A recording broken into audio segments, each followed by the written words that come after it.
Are you struggling with fear or stuck going around that mountain over and over instead of onward and upward? Today I'm going to share a little intel on what's really going on in the spirit in this episode of Hearing God. Tell me. I hear you. Is it you? Is it you? Hey. I moved recently, and that's what's been trying to access me in this new territory lately.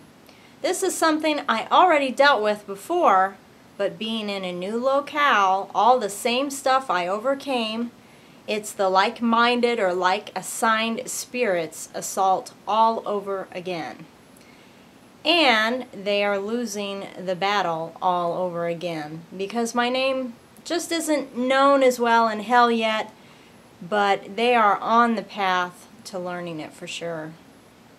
If it took you years and years to overcome in one locale, and then bam, you're in a new place, and those things you haven't dealt with in a while assault you, it's a shocker to the system.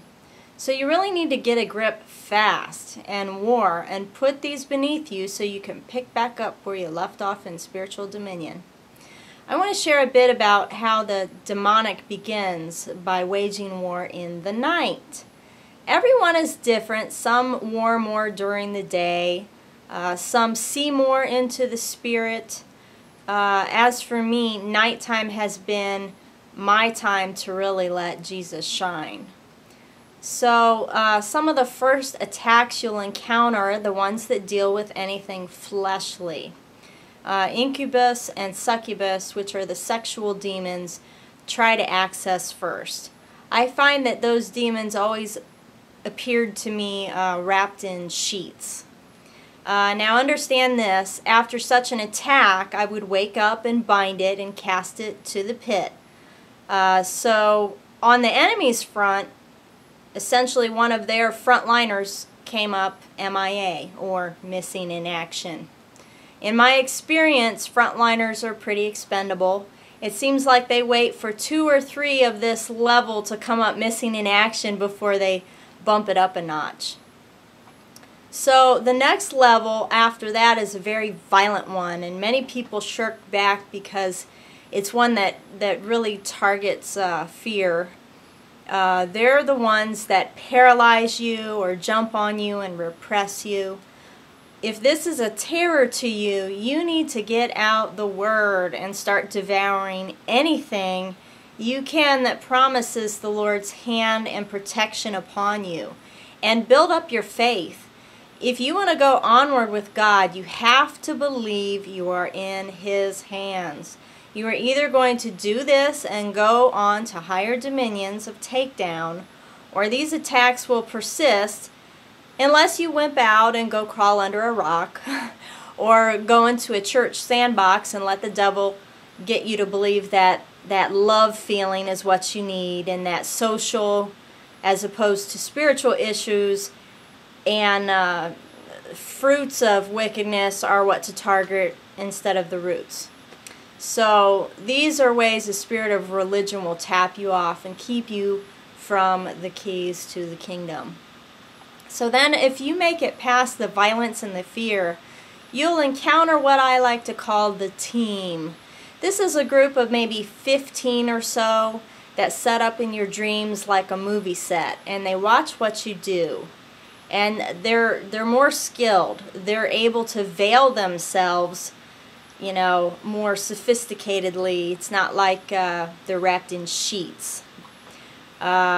So they blend in with hopes to make it through the night without being bound and cast to the pit, so they can actually be able to intel their findings to their superiors. So they are more cautious. They know of the missing in actions that have already occurred, so this team has a risky job. And what I've noticed about them is that as I confront them, or they confront or get close to me, their faces begin to morph and melt. And I believe that's scriptural. What is it? Psalm 67, as wax melts in front of a fire, so the wicked melt away before God. So if you bear the Holy Spirit within you, that's what they are looking upon and melting before. You know, someone that's conforming to Christ. So it's hard for them to get any intel if they blow their cover like that, don't you think? So darn, then the team comes up missing in action. So what happens next? The next assault is the team's commander. And I've got a dream to give you an idea of what to expect. In this dream, the last thing I remember is that I'm walking back to an apartment complex. So as I get to the apartment entrance, an old man in a white suit with a cane grabs my arm. And I swing around and he pokes his finger between my shoulder and my chest. And he says, "We need to have a meeting." So of course his face is all melting and morphing, so I wake up right away. And I can still feel where he poked me at after I wake up. So his intel wasn't working. He didn't know why his team dispersed previously, so confrontation and use of force was his last-ditch effort. So now we have another missing in action as I go up the totem pole in this new territory. See, I think this is how it goes. They start out with one demon. If it works, the same one attacks you. If it doesn't work, they send another. Then they send a crew. If that doesn't work, just look how the armies run. All the little guys first, then a commander, then you reach another regiment, and it starts over again. So everyone trying different approaches. Then if they find a weakness, then they concentrate all their efforts and exploit that one area. So if too many keep coming up MIA, then they stop because you've got a dominion there, and it's just pointless for them to waste troops when they can use them with results elsewhere. There's a lot of people on this planet. Not to mention they don't want to face judgment, so cowardice reigns. When you have dominion, thy kingdom is come. So I encourage you to evaluate the repetitive cycles of the enemy that are prospering against you. Get yourself into brainwash mode. Pick out scriptures that are the opposite of your weaknesses and eat, breathe, and live off of them. Get into the Building the Warrior series also to build up your faith. So then when you are attacked, if you don't feel up to par to cast, at least bind it. Anybody can stick their hand out and yell, "Stop." That's what binding is likened to. So continue to feed on the word so you can begin to not only operate as spiritual police, you are called as spiritual judge as well. So I can remember when we first went through it all, the very first time, when the veil came off of our eyes and we started up this trek vertically instead of horizontally in the spirit.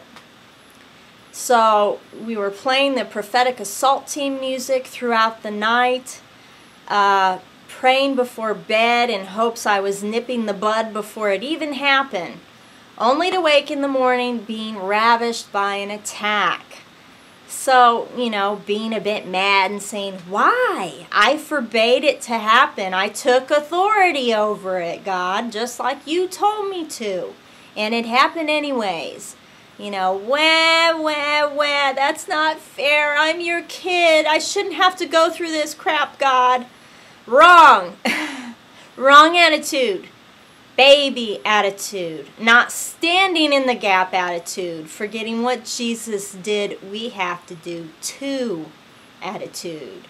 We have to gain the authority. We gain it by stealing their flag, by pushing them off the hill, by hitting the bullseye. And you get the picture. It involves action. So there's a difference there.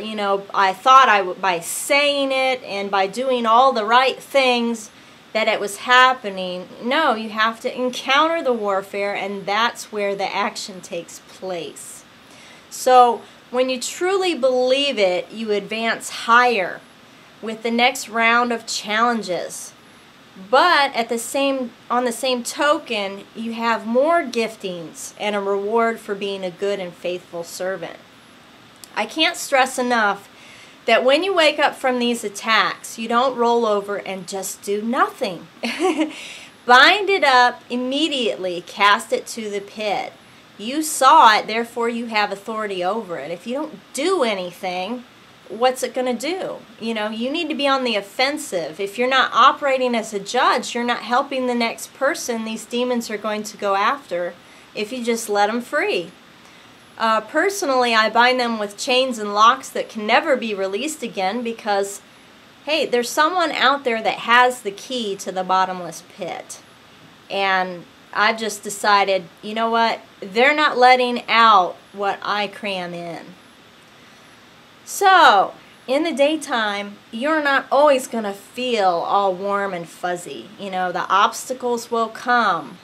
You're going to want milk and sympathy. And so the church sandbox is going to look really good.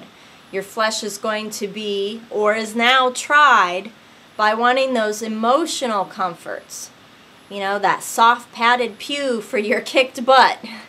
But God allows these rough things to happen because He's just hoping to one day use us.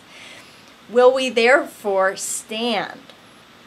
If we won't continue up the totem pole, how can Jesus take over the atmosphere?